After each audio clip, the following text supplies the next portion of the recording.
Liftoff will start in T-minus 10 seconds. 10, 9, 8, 7, 6, 5, 4, 3, 2, 1. We have ignition. It's time! 17 seconds from Game 7 or from championship number 6. Jordan open. Chicago with the lead. Harper got a piece of it. It comes off. The Chicago Bulls have won their 6th NBA championship. Tying run at second, 2 out. Palmero over the head of Jenks. Uribe charges, throws, out! And the White Sox have won the World Series. To the far side around the 8-yard line to Hester. Under it and to the middle at the 15, to the 20, breaks free of the 25 to the 30, to the outside, 40, midfield, 40, 30 to the coast, 20, 15, Hester 5. Oh! Touchdown!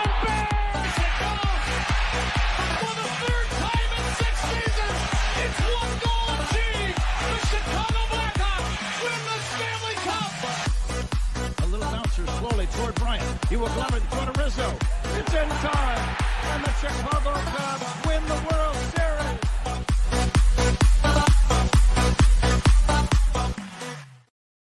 What up? What up? What up? Welcome, Shawn and Maya in the morning on this Hump Day edition. I'm your boy, the SuperBack, Shawn Sierra. Thanks for tuning in. If you're watching us on Facebook Live, well, then I guess you found us on Facebook. And if you're not following us on Facebook, what? Come on, man. Go to Facebook, type in Sports Zone Chicago, click the like button, and now you're following Sports Zone Chicago. Simple. But wait, there's more. Go to the show's page. Go to Shawn and Maya in the morning, like that page as well. So not only will you be following Sports Zone Chicago, but you'll be following Shawn and Maya in the morning as well. If you're watching us on our YouTube channel, excellent. And if you're not subscribed to our YouTube channel, for real, come on, man. Go to YouTube, type in Sports Zone Chicago, click the subscribe button. All right, do me a favor. Click the subscribe button. You get it? Got it? Come on, baby. Do it like that. Come on, baby. I need it. I need it. I want it. click the subscribe button. I can't even speak this morning. Wow. Click the subscribe button, but also click the notification button. That's the little bell right next to it. And that'll let you know anytime a show from Sports Zone Chicago is going live. Get it? Got it? Good. Now, if you're watching this on our mobile app, yay.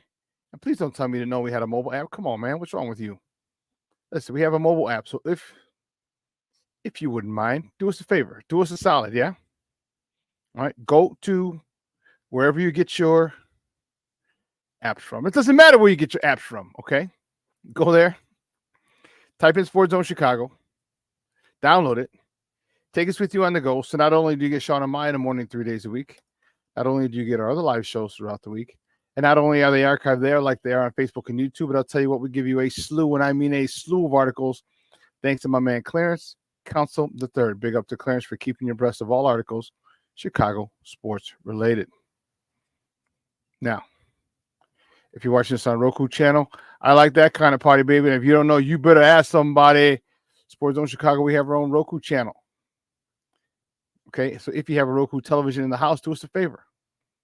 Download Sports Zone Chicago's channel right to your television. Do it. Do it.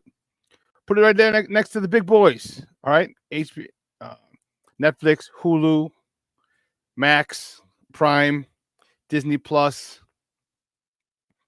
Paramount Plus, Stars.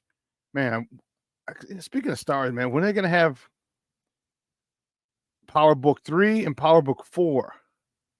The next season, because I'm going through some power withdrawals right about now, and I'm a little bothered about it. I'm bothered, baby. I'm bothered. Oh man, but yeah, I need some power in my life. Since they finished Power Book 2, Ghost, yeah. So, but I digress.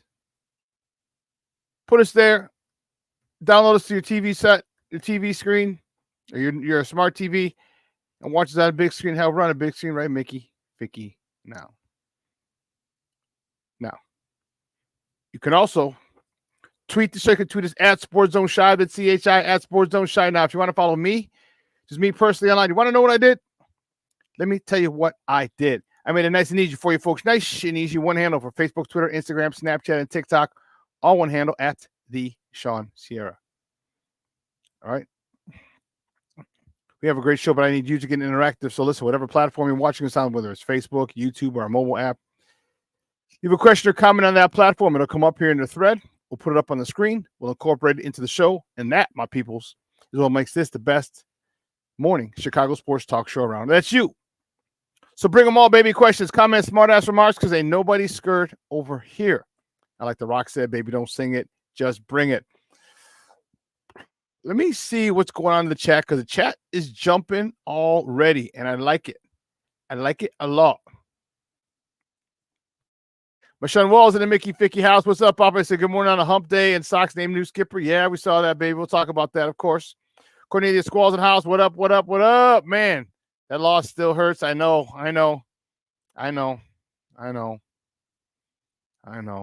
Levette Lee says, happy hump day, y'all. Levette, thanks for tuning in, mommy. I appreciate it. Thank you so much. Man, Armando Emeterio Lara Jr., he's in the house. What's up, Papa? Thank you so much for tuning in. Planks checking in. Good morning, Plankster. He says, good morning, Sports Owner Shawn. Bear down. Bear the freak down, baby. I like it. I like that kind of party. Yes. Hey, I might get the same TV you got on Sunday. Do it. It's worth it. It's worth it. Hisense is called Hisense. Hisense. That was the brand. And the guy, and when I was talking to the guy, he said that's mid-tier. He goes, it's not like Sony or Samsung. Those are the upper tier, and they're a lot more expensive. So, but he said Vizio and Hisense, that's the middle tier, and they're pretty good. I was like, all right, cool. Cool, man, cool. What? Don't do it. What are you doing? What do you mean? You're killing me, Smalls. You're killing me. You're killing me.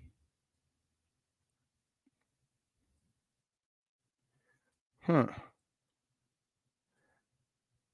Interesting.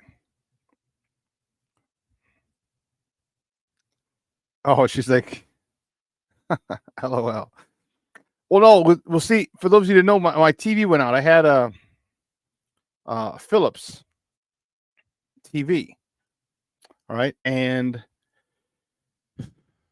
wasn't that old. I guess I should have checked if I had a warranty. I know I got a warranty on this one, that's for sure. But it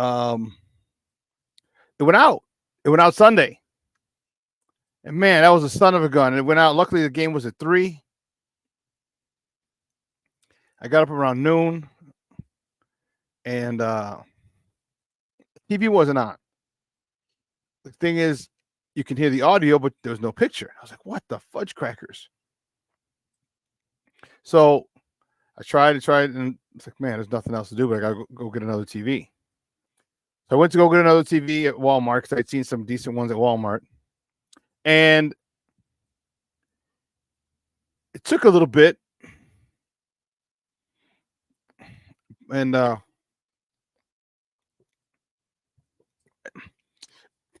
couldn't put it in my truck. It was too wide. It's going to hatchback. So I had to take it out of the box, put it in by itself or without the box. Took out it. I get home. It wasn't very difficult to set up. Just a couple of HDMI cords, set a cable, and then the source. I mean the powerhouse, this power source. So just plug in 2 things for all intents and purposes. And the screen was cracked. The screen was cracked. So I had to unplug all those 2 plugs, and fit it back into my truck because I didn't take the stand off. I was like, no, I'm not. I had to put it back in my truck, drove back to Walmart. I had to get help. So I pulled up right next to it, put it in it's like a designated area between the doors. I left my hazards on. I went inside to the customer service, waited about 10 minutes in line. She's like, "Oh, you got to go get the TV." I was like, "I need help." So sure enough, they got some people to help me. I got a new one, the same TV. Then I went back and set it up, and I missed about the first two series, the Bears and the Commanders' first series. I missed. But man, that was crazy, crazy, crazy. My goodness. My goodness. So, yeah. Yeah, it does. I don't know how long the warranty was, though, Michonne. I don't. And that was my problem. That's my fault. Bad move on my part, not knowing how long the warranty was, and also not getting buy an extra warranty because I bought it's a 4-year warranty for this TV. But let me tell you something.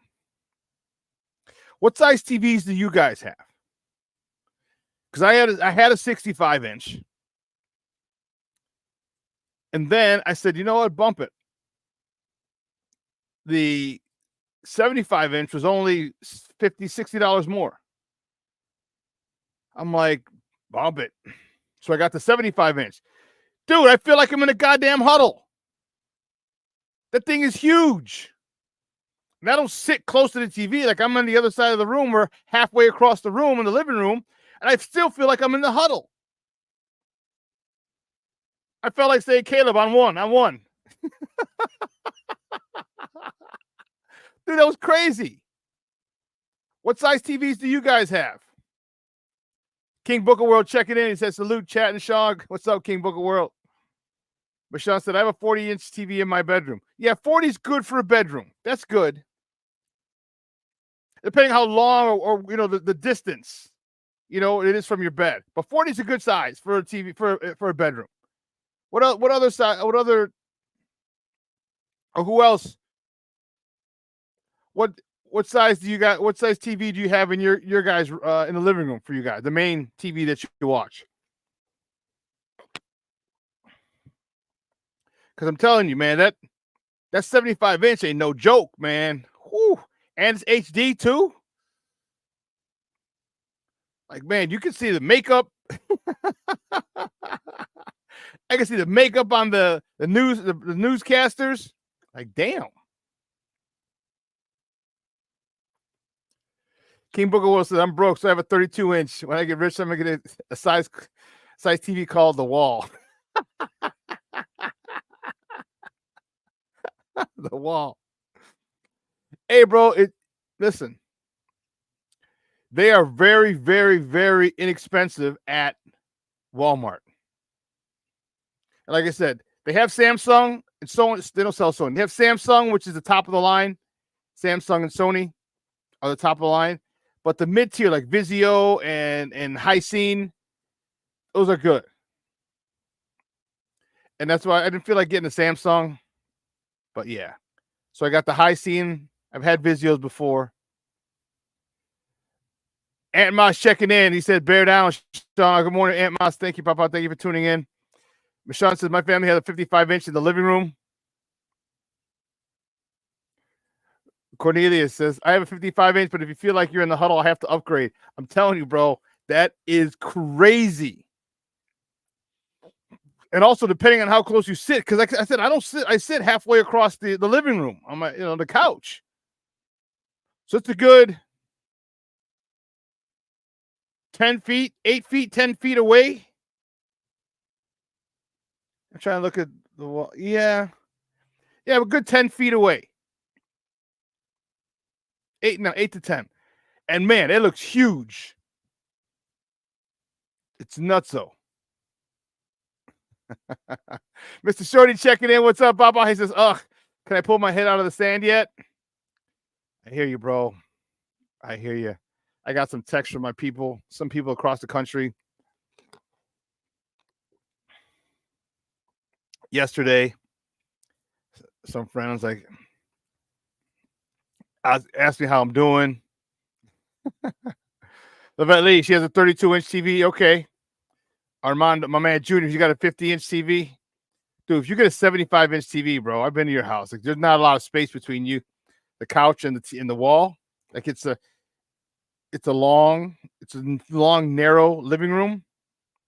Oh, you're gonna be like, dude, it's dope.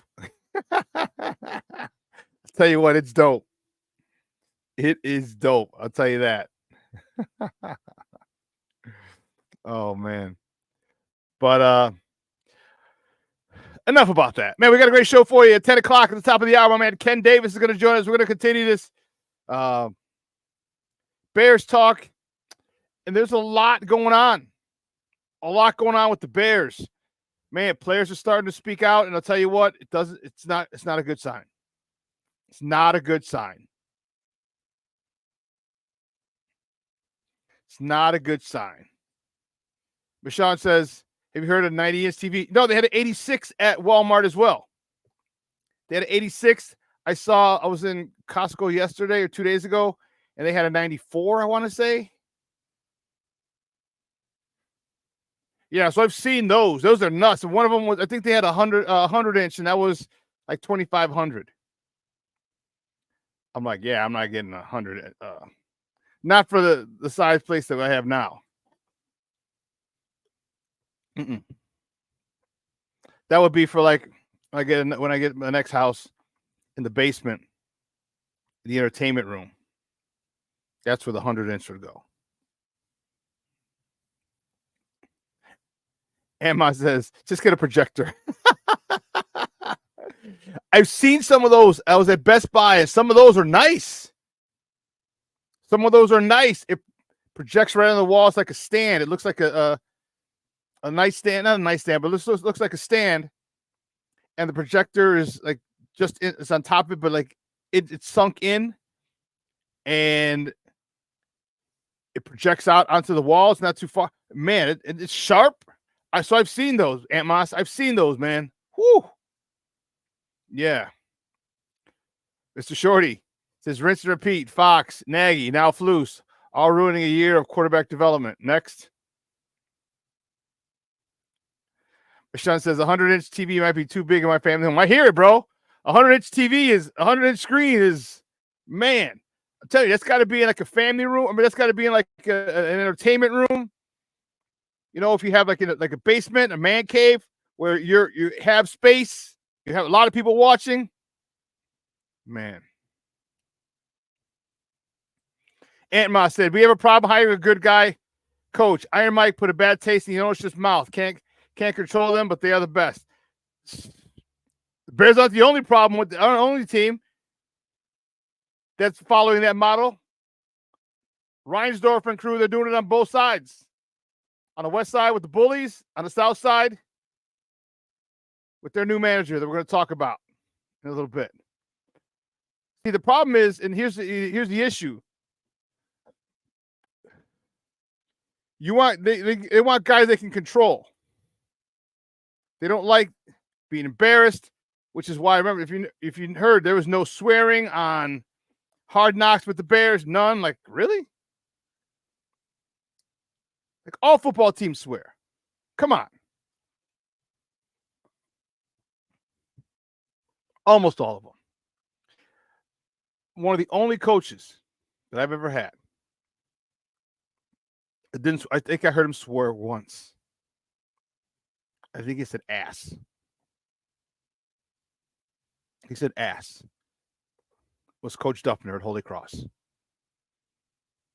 Never. Ass was the worst thing I had ever heard in 3 years of having him as my head coach. Ass. All my other coaches. Coach Quinn and Coach Scheller, God rest their souls. I love them. Hell yeah, they would curse at us in practice. We were kids, 5th, 6th, 7th, and 8th graders. We didn't complain. They cursed at us in practice. Sometimes at the game. Parents are still there. They didn't care. Because you know what? They're building men. And most of us are successful men because of the coaching we had and that extra father figure. But I digress. Coach Angston, whew, yes. Coach Angston in the weight room, practice at St. Rita. Oh my goodness. Yeah. So They want people they can control. And that seems to be a problem. That seems to be a problem. Oh, man. You know, there's just so much.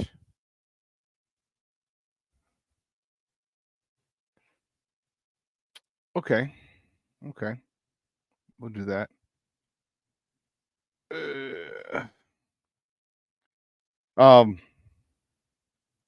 You know, there's so much sorry.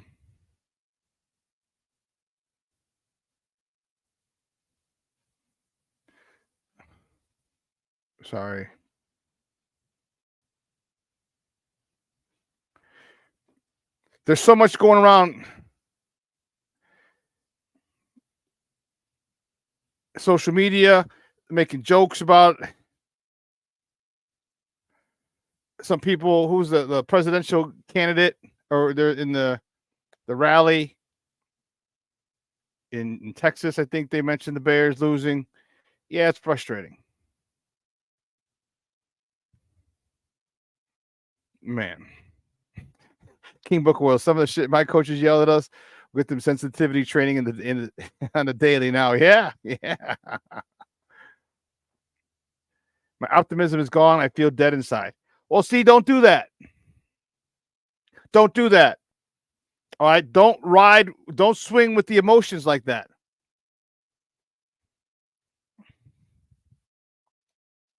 All right, we just came off a 3-game. We had a 3-game win streak. All right, let's not forget that. It's difficult to do in the NFL. And it doesn't matter who the teams were. Okay, if they're strong or not. Any given Sunday. 3 weeks in a row is good. Don't be that fan. They had one bad game, and it's a bad game. It's a bad loss. There's no way to sugarcoat it, no way to go around it, and I'm not going to. They didn't forget how to play football. They didn't forget how to coach football. They didn't forget how to call good plays. They had a bad day at the office.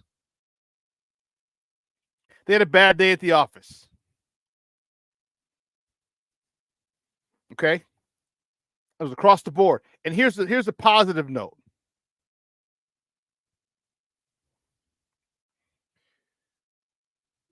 Shorty says, sorry, Shawn, but the bottom line is we have the worst coach in the division and one of the worst in the league. I think I could agree with you there. I don't know about the league, but we might have one of the worst head coaches in the division.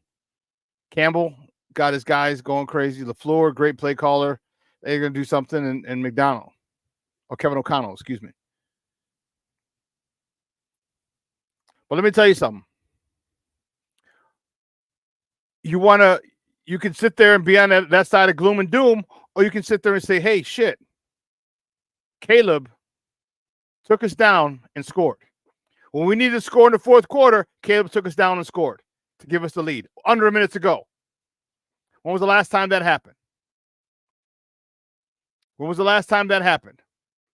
In the fourth quarter, we needed a touchdown. We went down, scored a touchdown under a minute to go. If you look, Caleb has done a good job of leading scoring drives at the end of quarters, at the end of halves as well. Okay, we need a field goal, boom. 2 or 3 times he's done that. Kid's only played in 7 games?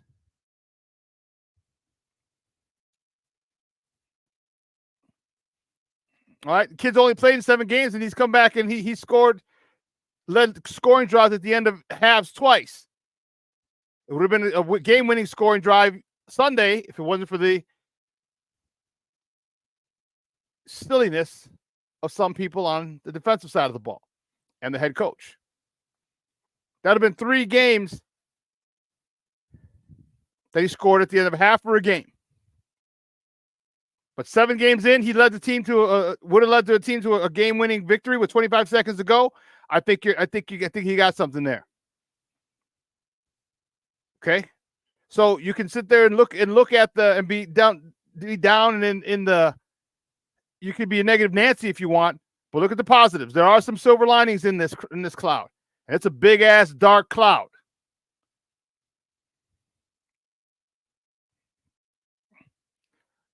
I hear you, but you have to don't see now. You're saying 3 road wins. Okay, I understand, But what was it? What was the situation his first year? Okay. Situation his second year. Okay. His first year, they tore the fence. Had a 14-game losing streak.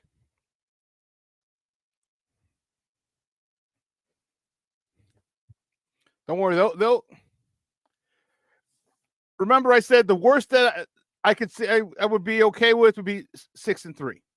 And they have the chance to go 6-3. They're going to Arizona on Sunday.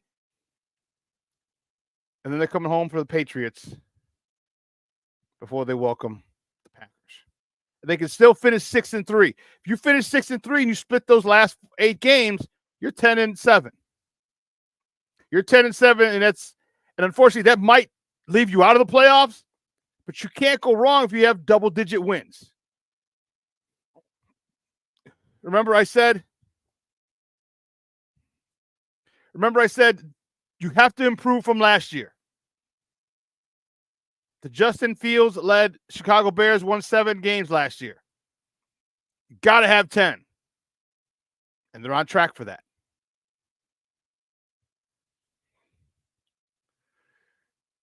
Yeah, Eberflus Folsey's under pressure. He's got to have a guy. Who's his guy? See, that's part of the issue. Who's your guy? Who's the next up-and-coming guy in your team? Like even your defensive coordinator. Like Eric Washington, get in his ear. You've been a defensive coordinator before. You know you've been in situations like this, and now the pressure's not on you. You know how easy it is to make the right call when the pressure's not on you? You know how easy it is? We all been in that situation. We've all been in situations where we had a superior above us, and we know what the right thing to do is, and they made the right call or they didn't make the right call. And like if they didn't make the right call, you're like, I would have done it different. How can you not see that? How can you not see that? We've all had that situation, right? Now I sound like Coach Eberflus, right? Right?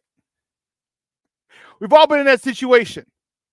So Eric Washington has got to, and maybe he is, and maybe Eberflus isn't listening. I don't know. But you got to have a guy say, hey, Coach, here's what you do. Coach, do this. Coach, time out. Coach, time out. We're not ready. Coach, Stevenson's over there jagging around. Time out. Call time out, Coach. You got to have that leeway. He's got to have somebody he trusts. Who's that guy? Is it Washington? I don't know. I would hope it would be.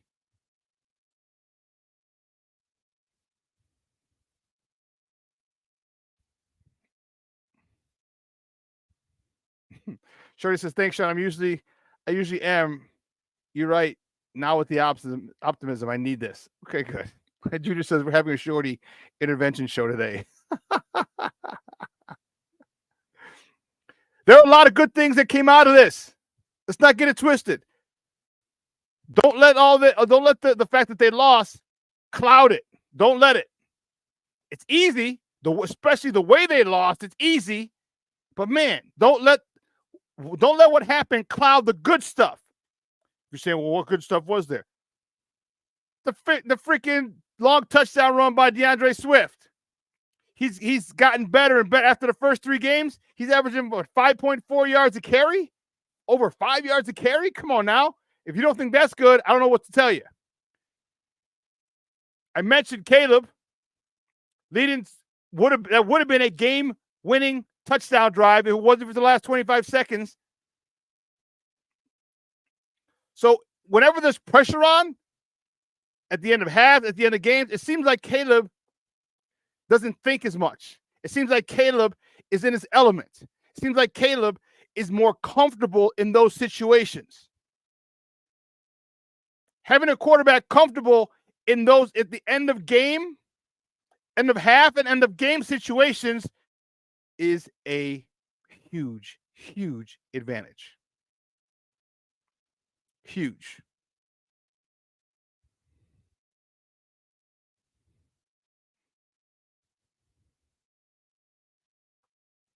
Cornelius says Caleb was shaky at the start, but he finished like a franchise quarterback. Yes, he was horrible. He had like 30-something yards in the third quarter, 30-something passing yards, and he ended up throwing for over 100 yards in the fourth quarter. That's what we want. Isn't that what people bitch and moan about? We don't have a quarterback. We don't have a game. We don't have a franchise quarterback. We don't have this. We don't have a guy who can take us back and lead us to victory. We don't have that. We don't have that. We don't have.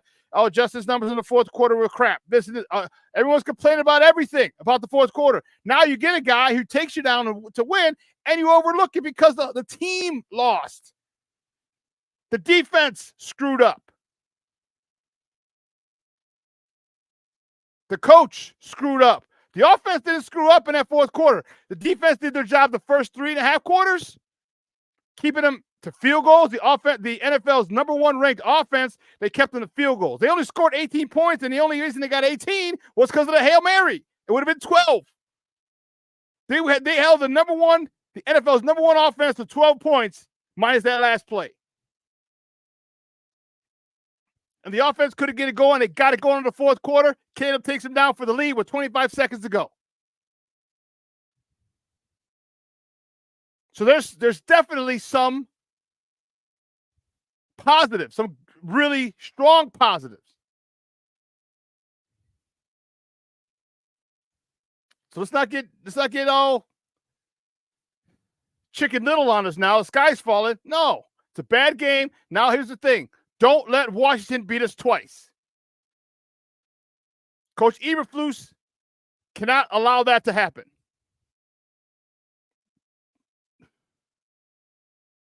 And it's consistent with what some of the people said. And I'll tell you about the issue I'm having afterwards. But you know what? We got to take a quick break, and on the other side of the break, we got to go to our first segment. You know how we do top of the morning topic. We got to do that. All right, so don't go anywhere, folks. Keep it locked right here. Shawn and Maya in the morning on Sports Zone Chicago.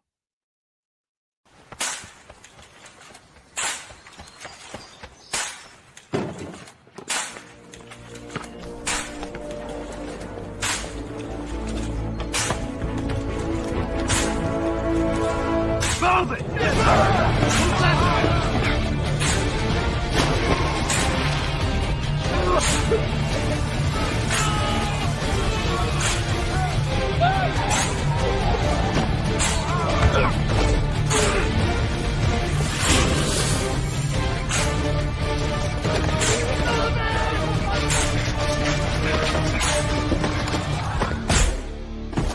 Many will hear the calling. Few will earn the title. United States Marine. The few, the proud, the Marines. Hey, it's your boy, the SuperBack, Shawn Sierra, and be sure to follow Sports Zone Chicago on all social media platforms, on Facebook, Instagram, and our Roku channel. You can find us at Sports Zone Chicago, and on Twitter, we are at Sports Zone Shy. Also, be sure to download our mobile app so you can take Sports Zone Chicago with you on the go.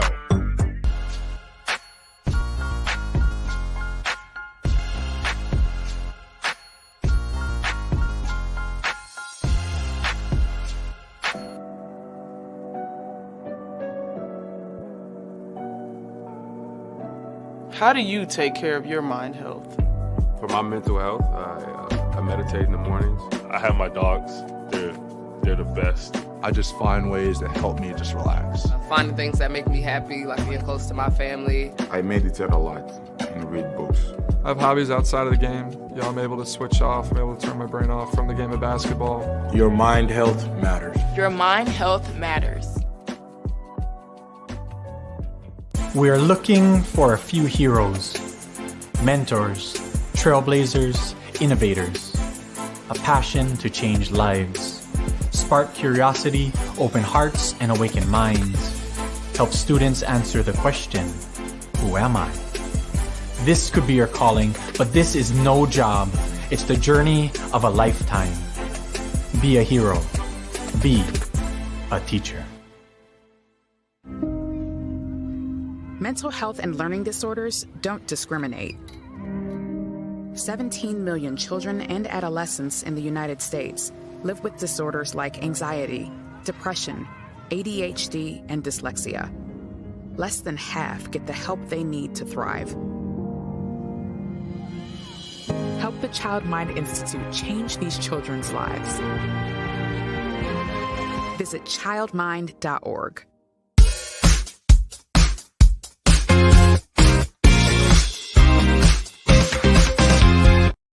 Fourth quarter and right at the end here.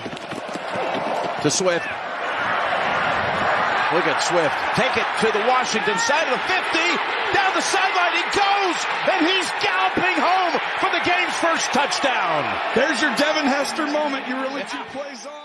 Who had a little struggle earlier, but I want you to watch the left tackle, Magaji, right here. He's going to pull outside and go and get the corner safety and take out with his legs. Chin, the other safety. That was outstanding and couldn't have come at a better time for Chicago fans. Washington now, fans are a little bit like, come on, we've been dominating this game.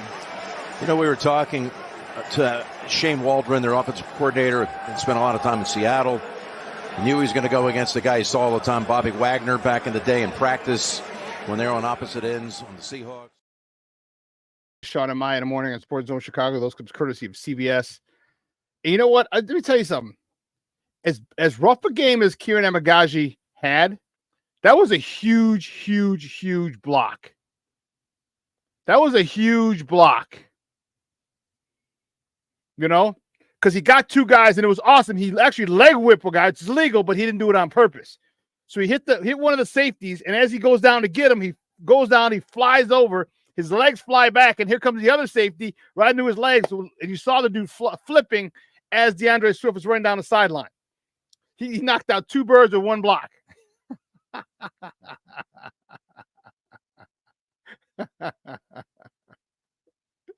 Oh, man. So great job. And I know he had a problem. Okay. I know he had a problem. But, you know, for him, we'll see. We'll see. I don't know. Remember, everyone was so high, and I'm like, yeah, I don't know, man. I'm like, the kid went to Yale. All right. And believe me, that's the 1AA. Or it's FCS, but it's 1AA. All right. And that's the level I played.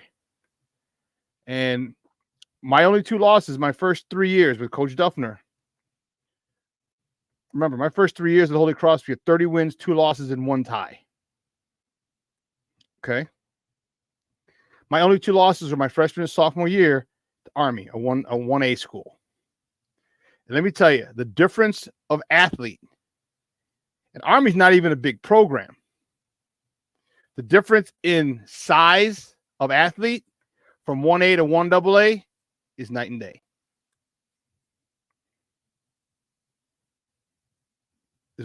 Is night and day. So it's his level. It's probably overwhelming because you face guys at practice. Of course, you have guys at practice, but as you start to adjust to those guys, okay. When you're facing guys that and remember, he didn't play, so he didn't get all training camp reps. He didn't get the joint practices. He didn't get the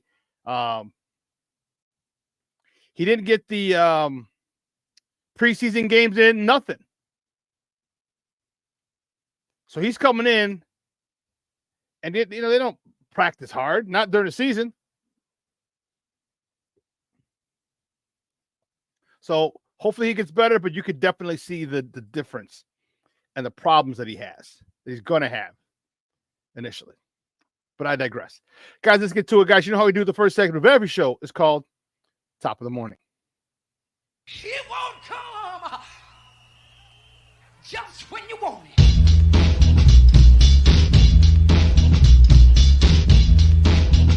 Top of the morning to you.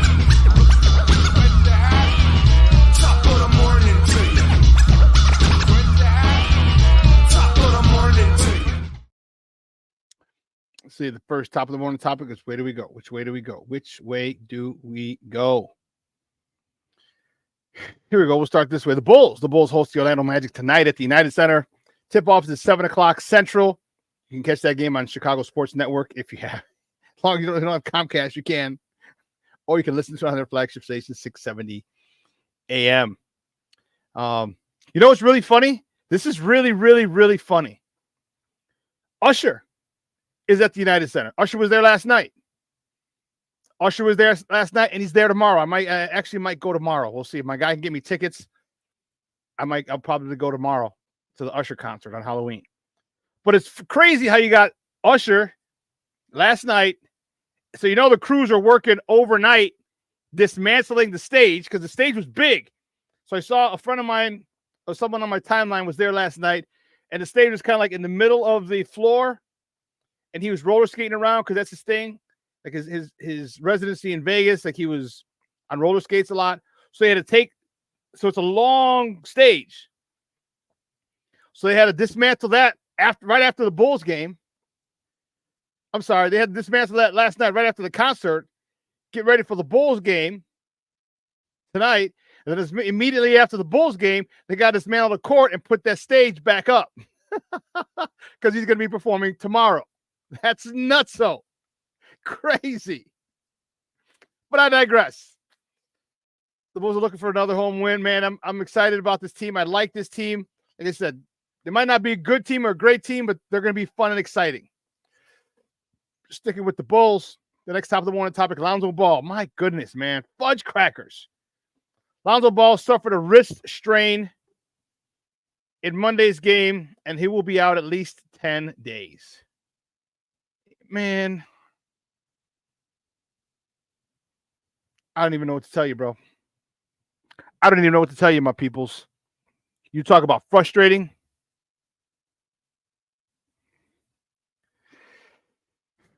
And Billy Donovan just started playing him and Giddey at the same time. He had a big win the other night in Memphis. And then he's out. The next top of the morning topic, the Blackhawks travel to the left coast. Travel to San Jose for a matchup with the San Jose Sharks. Puck drop tomorrow is at 9:03 Central Time. Remember, it's late because we're on the West Coast. It's 7 o'clock there. It's 9 o'clock over here. You can catch that game on Chicago Sports Network if you have it, or you can listen to it on their flagship station, 7:20 a.m. One of the things that shish kebab. So here's what I was hearing. Okay, here's what I was hearing.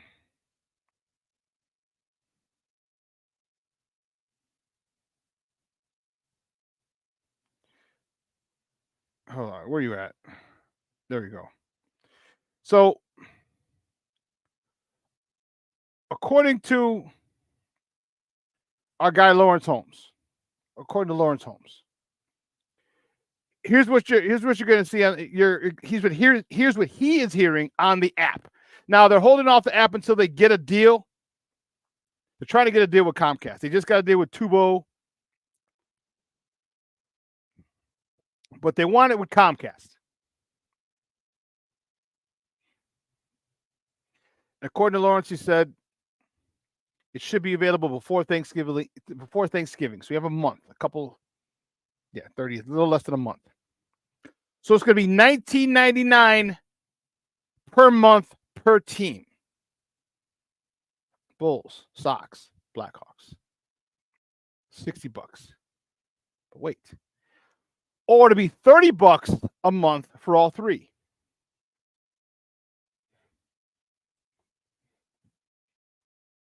All right. So you pay $20 for one per team per month. So if you want to get two teams, like it doesn't make sense for you to get two teams. You might as well get them all. This is for the app. $19.99 per month.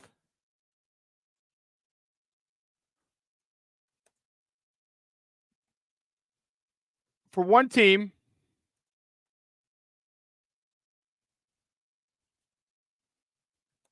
Or $30 for a month for all three. It's like it doesn't make any sense. You can go $40 a month because maybe you don't like the Blackhawks. Maybe you don't want the Sox. You're a Bulls and Hawks guy. Okay, great. You're gonna pay $40. You can just end up paying $30. Just end this on GP alone. It's only $30.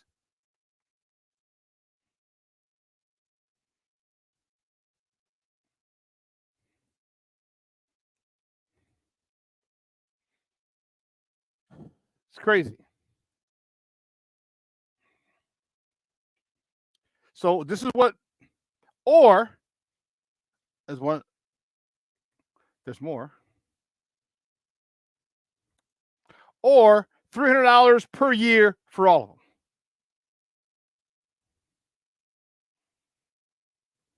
And you're thinking, okay.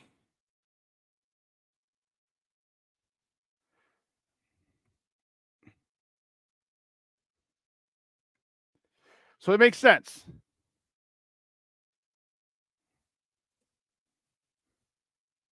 Or I'm trying to get this up so you guys can see it.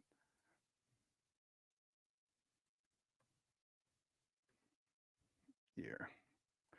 And that would make, and here's the crazy part.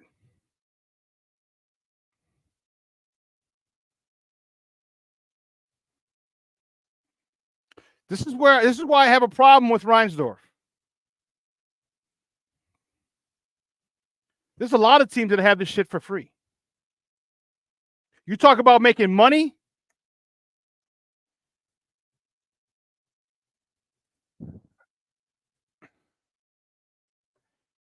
They're making money because you know how apps make money?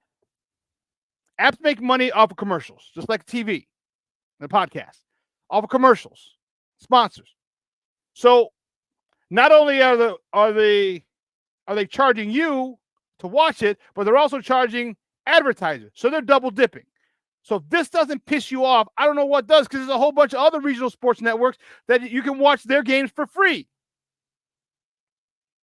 on their specific app. This is some crazy shit.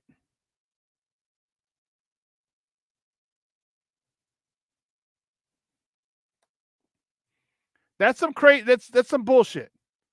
All right, and then people wonder why the common folk is mad at the rich folk.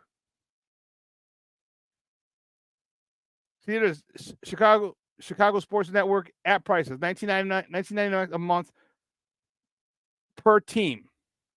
$29 a month for all three teams, or $300 a year for all teams for the whole year. Because if you go $30 a month, that's $360 if you pay month by month. But if you pay $300, probably a one-time deal, $300. They should make it like $150. You can break it up into 2 months. But no, they're not like that.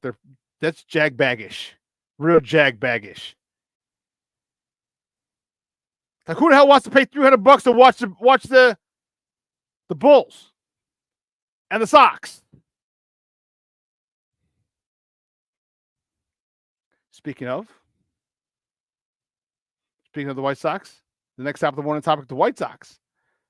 According to Jeff Passan and Scott Merkin, two big boys in the industry, the White Sox are scheduled to hire Will Venable as their next manager. Announcement can't be official because the World Series is going on and no baseball news can supersede the World Series until it's over.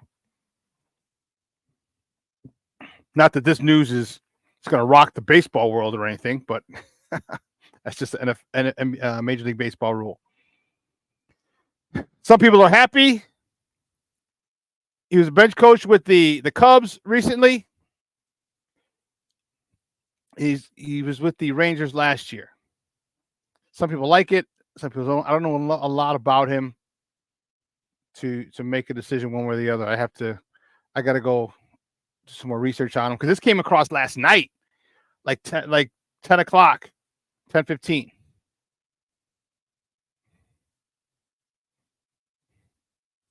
See what we got here in the thread.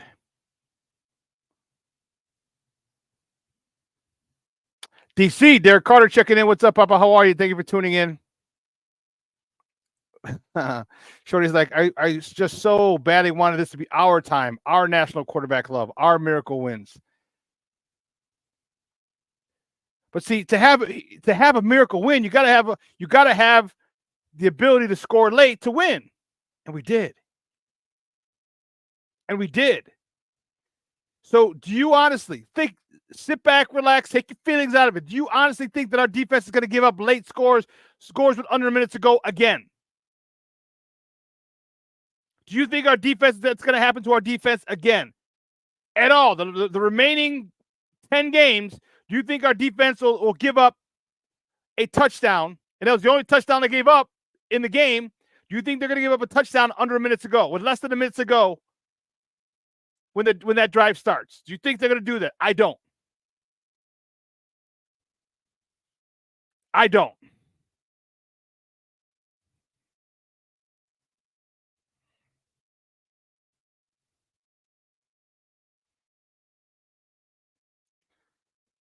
King Booker Wilson, I don't blame Kieran at all. Coaching has to help the Rook on that line. Yeah, I agree. DC says, I'm at the point. It doesn't matter what the Bears do. We need to change the head coach. Am I overreacting? Yeah. But you know what? No. Let me say this. No. You're not overreacting. Let me take that back. You're not overreacting, DC.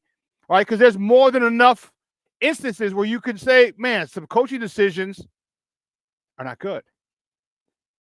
It doesn't mean he can't get better, but some coaching decisions have been poor. Okay? The 2 losses last year, we were up, 14, 17 points in the fourth quarter. 2 losses, we had a 97% chance of winning in the fourth quarter, and we lost. This past Sunday,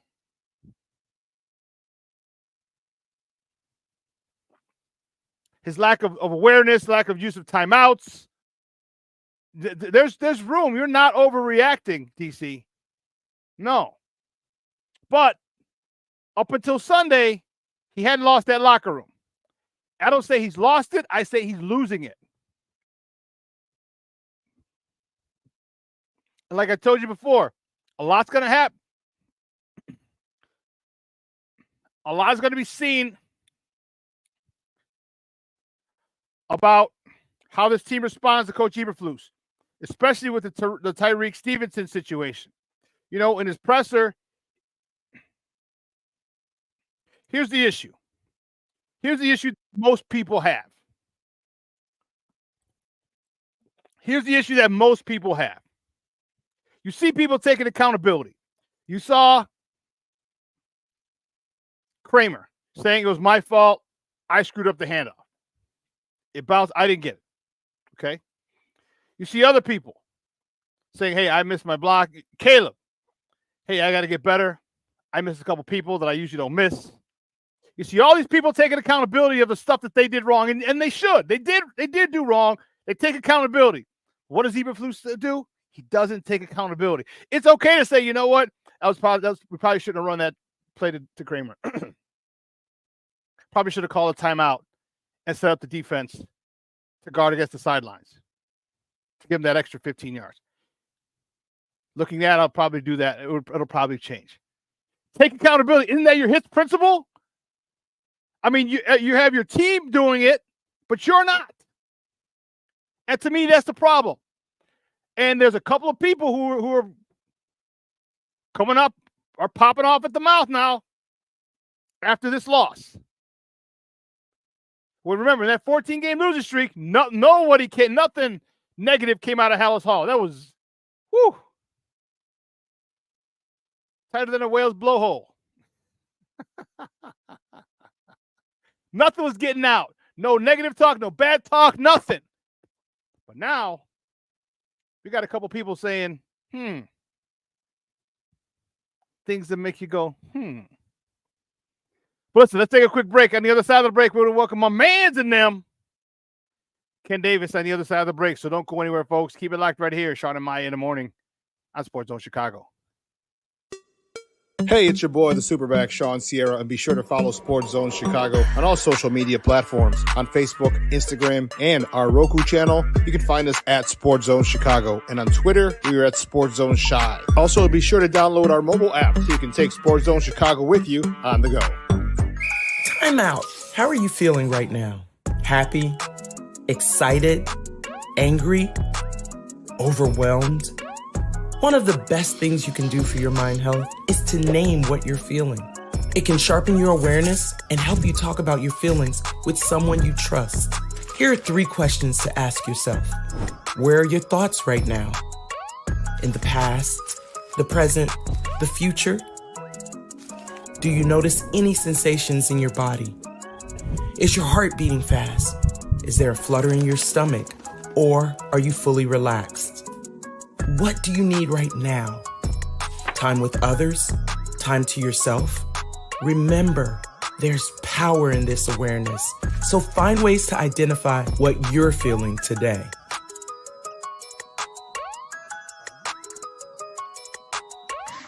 Hi, guys. Hey. Hi, Megan. Hey, Jessica. Megan, you're a tramp. Ryan Fitch told me you guys made out. Everybody knows. He said your breath smells like garbage. And he almost puked. He says you're the most desperate girl he knows, besides your mom. How many boyfriends does she have anyway? Lots? Your makeup makes you look like a clown. That zit is huge, zit face.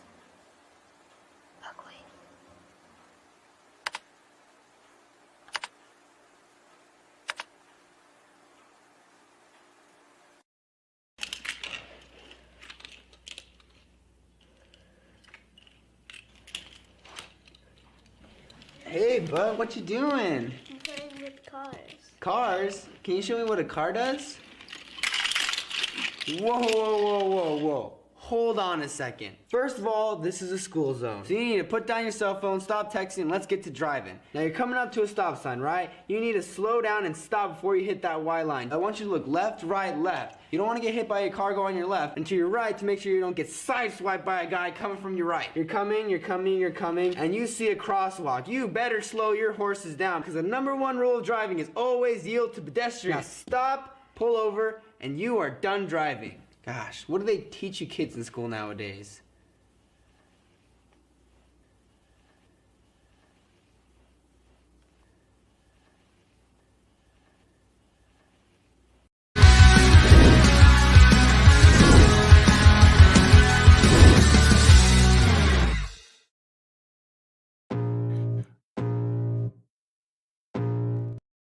On. Welcome back to Shawn and Maya in the morning at Sports Zone Chicago. Man, I'm excited to talk to my next guest. I'm fired up. It's been a minute, but I want to hear his take on it.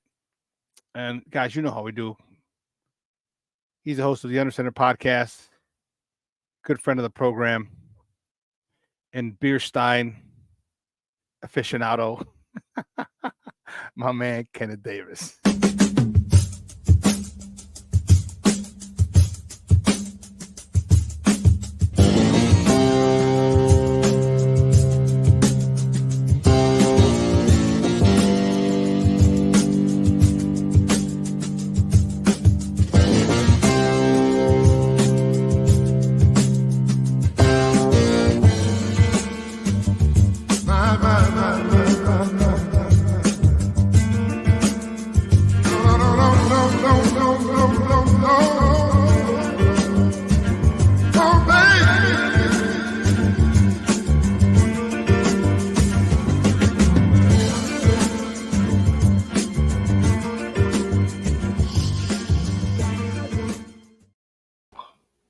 What's up, Ken? KD's in the house, baby. There'll be a lot more player shit going on if we listen to music like that regularly compared to what's out nowadays. I'm telling you, man, I'm doing well. I'm doing well, bro. I'm doing well. man, let's get right to it, man. You know, that was a tough one. A lot of people are talking about it, so let's get through it so we can move forward. I don't know about that, Shorty. You brought the wrong brother on here. You know what? I'm gonna be positive for the most part, to a degree. I'll be positive. Yeah. Well, there was a lot going on, man. And where do we start? Which way do we just spin the wheel and pick one? We'll start with Tyreek Stevenson. That's a low-hanging fruit. Well, there's a lot of low-hanging fruit, but let's talk with Tyreek Stevenson. Your thoughts on the whole situation where he's jawing, gets a personal foul earlier in the game for poking a dude in the face mask. It threw the face mask in his face. All right, then he's on the side. I saw on Twitter yesterday that before the play, he's getting water and a fan. I don't know if it had to be someone on the sideline. And they're like, man, he goes, this is our house. And he's yapping back and forth. He's like, and Tyreek's like, well, he goes, bet your mortgage on it. Bet your mortgage payment.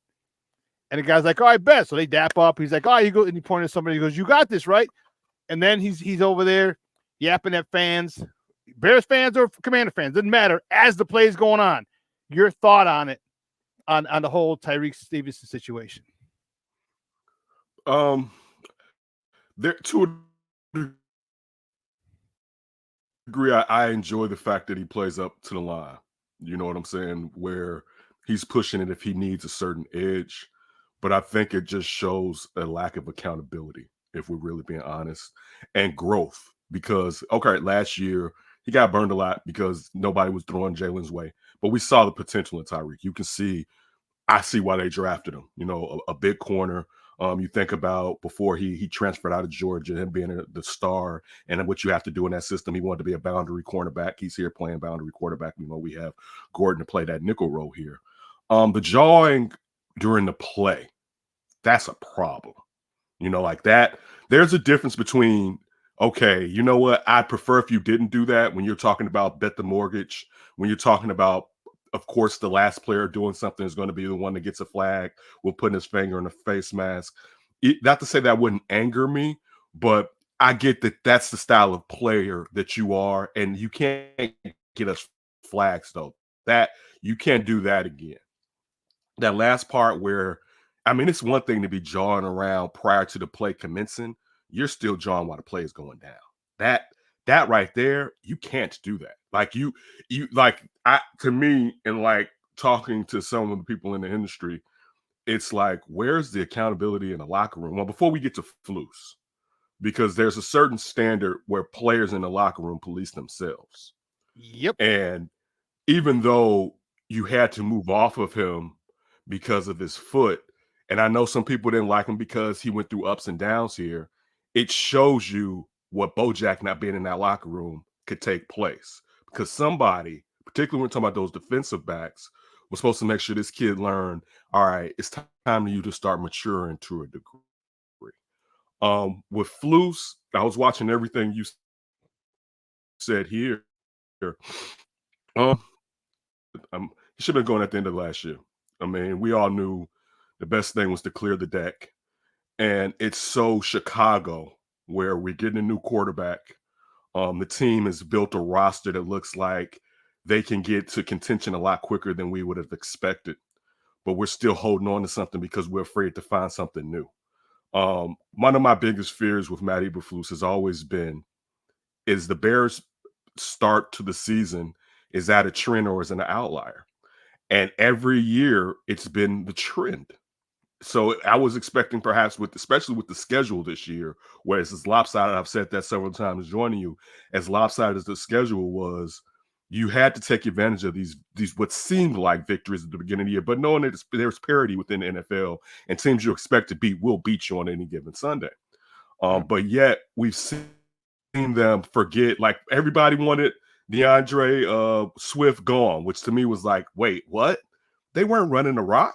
I'm talking to a running back. They weren't committed to busting that ass and being physical. You know, they weren't. And how can you go from the two prior seasons, the best running team in the league? Of course, now you had an exceptional quarterback athletically that helped exploit the run game because you basically had to spy Justin. So it allowed your running backs to basically play with a man off their ass, basically, because we got to watch what Justin is doing RPOs, right? But still, It's one thing about this offensive line that we do know. Pass blocking is a question.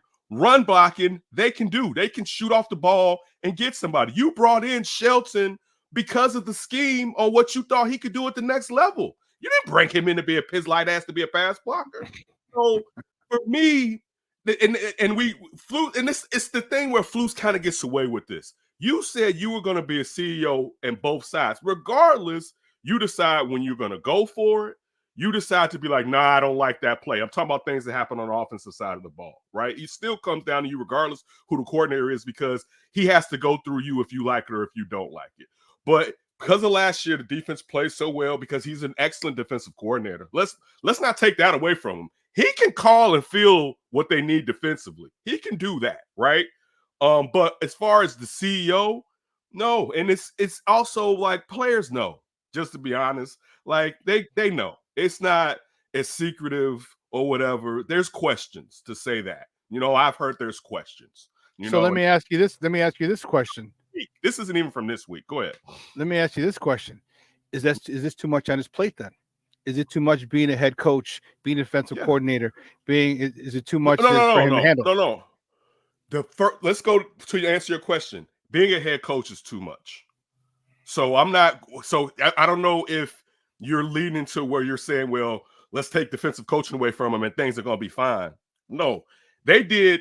This was you said you can cook, right? It's like, all right, you run in the restaurant, you run in the front of the house, right? But you were a great chef. The chef is stinking up the place back there, right? Doing all kinds of foul stuff that got him fired, right? And you can cook. That we need to make this money, go back there and cook, and you cook the way you're supposed to. I'm not going to say go run the front of the house again. Like I'm because running the front of the house was a problem for you, right? So, but he never got a chance to be just a head coach. Year one, you tore down the defense, so he had. I mean, there's really nothing. Last year was all right. Your defense, you still in the middle of a 14-game losing streak because your defense was finding each other. You had a good end of the season.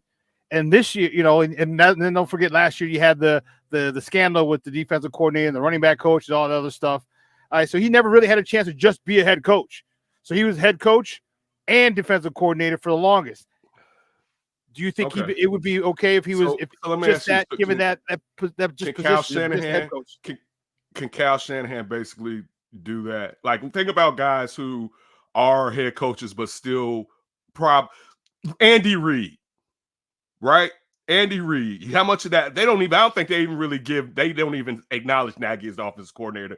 He's told and he implements what Andy wants, right? Mm-hmm. So we're still saying, and okay, even going with that, Shawn, how good was the defense when he was the head coach?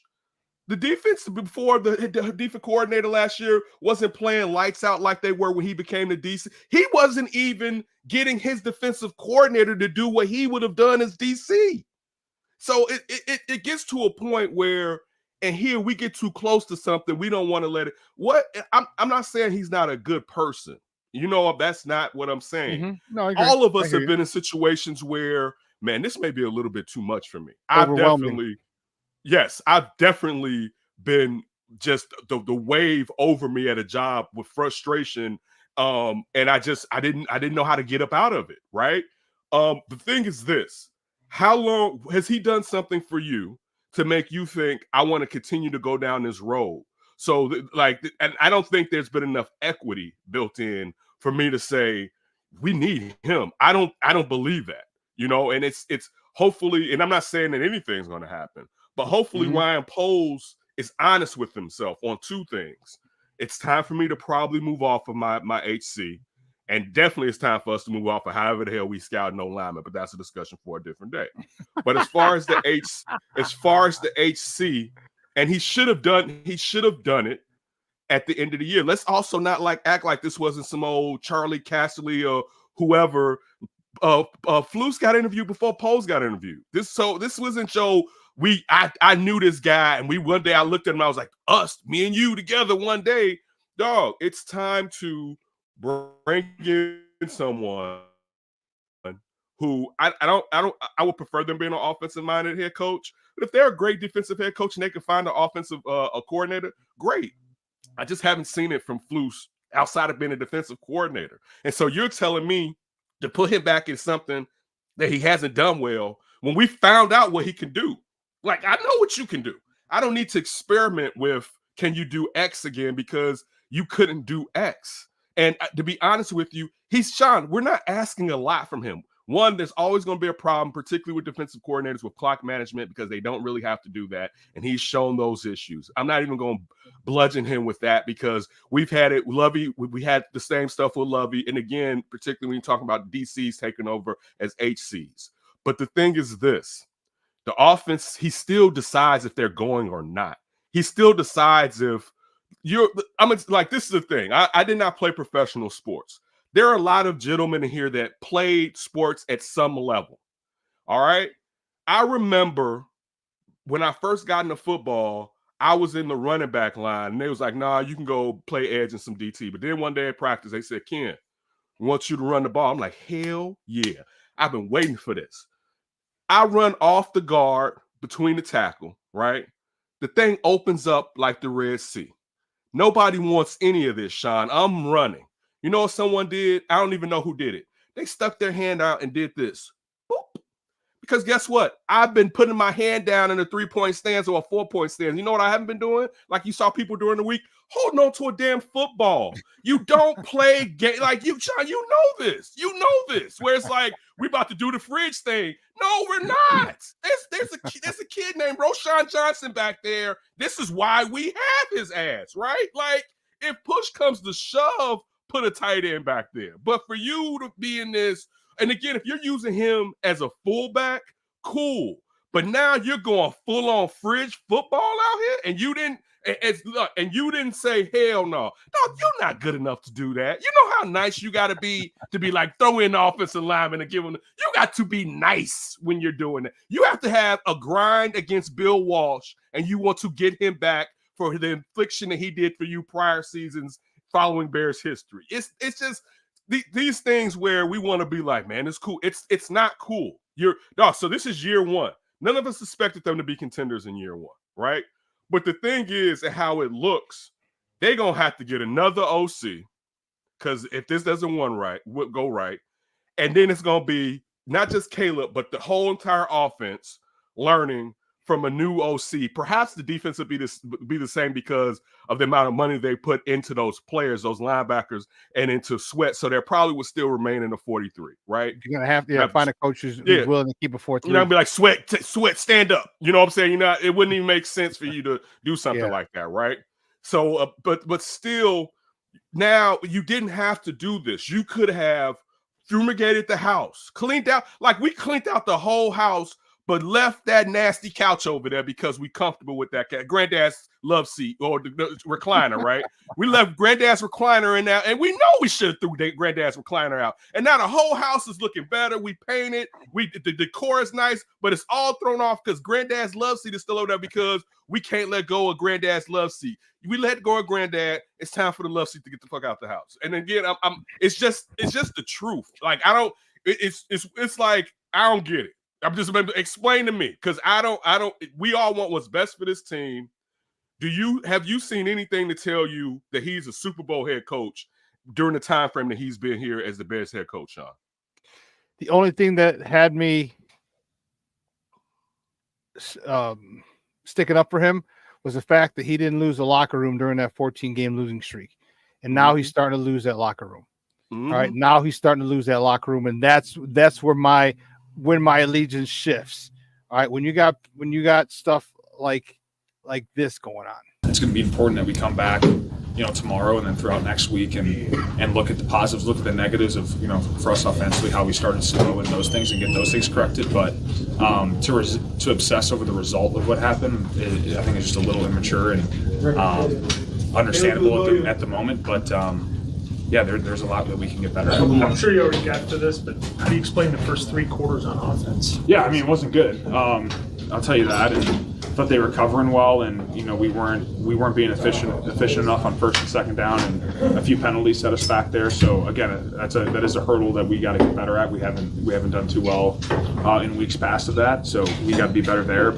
But like I said, I still thought the response at the end of the game was really good, and that's the NFL. I think obviously we scored a lot of points the past couple weeks, 30 plus or whatever it was, but I don't think that's the reality of the NFL week to week, and you're going to have games like this where you're going against good teams, and to see us battle back down a couple scores and take the lead with 20 seconds left or whatever it was, I think is a big positive.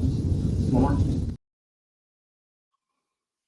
He also got that video clip courtesy of CHGO, but he also said in there that in practice, he talked about Tyreek, where he said there's got to be some accountability, some respect for the game. And that was one of the things that I said the last couple of weeks when they were playing these busters. I said, here's a big thing, a test for Eberflus. If you give these teams the respect that they deserve, you'll blow them out. I said, if you don't give these buster teams the respect they deserve, they're going to stay in the game and they may beat you. I think that they didn't give this team the respect that they deserved. And I know Tyreek Stevenson didn't give the respect that this team deserved because he thought they'd won. What do you do as him? Is he benched for a quarter, a half, not dressed? Are you ready for the game? What would you do? Because you're the coach. 52 other guys are watching you. What's going to happen? Because other guys want to pop off too, want to act a fool. What do you do as a head coach? He's either benched or he's not dressing. And it would be a half. It starts at a half. It starts either he's not playing the first half or he's not dressing. And again, to be honest, this is cutting off your nose to spite your face because you need him out there. You need him. He's an improving cornerback. And we see how athletically he's ridiculous. All right, his innate skill. He got up over everybody. Yeah, athletically he's ridiculous. So this isn't just a F him, forget. But this is everything that Flus has told us, and I'll bring back that. Everything that Flus has told us is about how to bring this player along, basically, or these players along. Now, and it could be different. But remember last year, it was a situation where we can't bring in Jalen Carter because we're not ready to take on that type of player's personality. And I'm getting off of my Jalen Carter soapbox. But point being, on why I'm bringing it up is the fact that you said character was an issue. So why wasn't character an issue here? Is it because he was drafted lower, which it could be, or you felt like because you had Terrell Smith that you may have also had somebody else if it didn't work out, either or whatever. Regardless, there had to be a plan on. You knew from Georgia, and when he transferred, there were issues, right? There had to be a plan on when we get him in our house. How are we going to help this young man mature? Now, it's just his second year, and we're just now in the second quarter of his second year in the NFL. So there could be still bumps. This isn't to throw out the baby in the bathwater type of scenario, but you need to send a message to that locker room. You heard what DJ said after that. There needs to be a message sent cut this shit out. Y'all not that nice. You haven't, on paper, y'all are sweet. But we're talking about wins and losses, dog, y'all are negative. If we look at the totality of this, I don't even have to go back through the third 3 years. Let's go back to last season. All right. Dude, you're not them just yet. And you're not even them in this division. I was on here and people telling me, man, forget the Vikings and all that. And I was like, the Vikings won 7 games last year. Y'all better act like they're not going to be without a quarterback and the best receiver. And look at what the Vikings are doing right now, right? All that Vikings ain't going to be shit. All right, we'll see, right? Dude, they're not that good and they need to be taken down. And I like what you just said when you said that they didn't have respect. Your rookie quarterback is facing a guy that I would have damn near drafted if I didn't think he was going to get hurt. The only thing that always takes Jaden Daniels that knocked him off of my board, I remember talking to somebody, a draft analyst last year, and I said, do you look at the fact that towards the end of the season prior to the Heisman season at LSU, he started improving and he took off last year. And of course, he had 2 great receivers last year at LSU. Do you look at that as a hindrance because you haven't had the amount of time where you could assess, for instance, where Caleb had kind of a down year, quote unquote, when you look at what his Heisman year was the year prior, but still you've had more of time to look at Caleb from what he did taking over starting Oklahoma compared to when out in Arizona, when Jaden's in Arizona. And he was like, no, I look at it as a plus. And the thing for me, and you've seen it this year with Jaden, is I've seen him get sandwiched 2 games in a row 3 games ago where I'm like, oh, and that's the only reason I've always been like, I would take Caleb over him because I don't know how long that kid's going to be able to play with that. I'm saying that because he's been nice. He's coming to the league, and Jaden Daniels has been nice. If me and Shawn are playing basketball, right, and it's a guy, Shawn went to St. Rita, it's some guy from Fenwick or Mark Carmel that Shawn and this dude been going back at it for years, right? And Shawn like, it's a 2-man game, we're gonna play him. I'm not gonna show up and be on bullshit because I know we supposed to. It's Shawn's rival game. Let's do this, right? So you've seen the offense that the Commanders are playing. The Commanders are playing better than anyone thought they've been playing. Jaden Daniels serious numbers all year. So how can you expect that we just gonna walk into Washington and ain't gonna be a dog? And the dog, we're acting like it wasn't just 6 points. 6 or 7. I mean 6 or 5 points. You're acting like we're about 14. Like, look, if we still would have ripped Ty a new one, but if they up by double digits, it'd be like, damn man, you shouldn't have messed it up. And some people would have been like, you messed up my betting line, maybe, or something like that. But dog, the game was still at hand. Like, that's where it's like, what are we doing and who the fuck do y'all think y'all are while you're doing it? Again, I think the locker room is a good locker room. I think that there's something just not right. And it's like, I'll tell you what it is. You could keep playing around if you want to, but it's going to get worse if you don't cut off this snake and you go into next year thinking we can remedy this with the same person running the team as far as the AC, in my opinion, Shawn. I'll tell you what it is. Let me ask you a question. This will probably surmise it. Why do you feel comfortable enough doing that? Because I'm gonna ask you a question. Do you think anyone on the 85 Bears, anyone on the 2000 Ravens, anyone on the 86 Giants would have done that? You know what I mean? Because there'd have been serious. There literally would have been a fight. The fact that there's nobody in there that went up there and Olin Kreutz would have knocked the hell out of him. He even said it on the radio. He goes, "We all know what would happen if I was there." So that tells you what's going on in the locker room. That tells you what's going on in the locker room. That it's okay. All right, Sweat. I understand you just got here a little while ago, but you just got that money, Papa. With great contracts come great responsibility. Jalen Johnson. With great contracts come great responsibility. You need to go up there and be like, listen, and get up in his face. This is how football players talk. Get in his face, like, what the fuck were you doing, bro?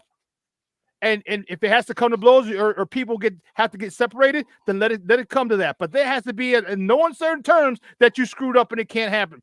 All the championship teams that I played on and coached, we have players in the locker room on the team that would do that. They come out to you, be like, what the hell were you doing? And so this is why I think that Eberflus has got to say, look, he's got to come out, because the one thing that I'm really pissed about is that he hasn't taken accountability. I was saying that right before you came on. If he come out and if he says, you know what, he goes, we decided that Tyreek's not going to be not going to dress this week.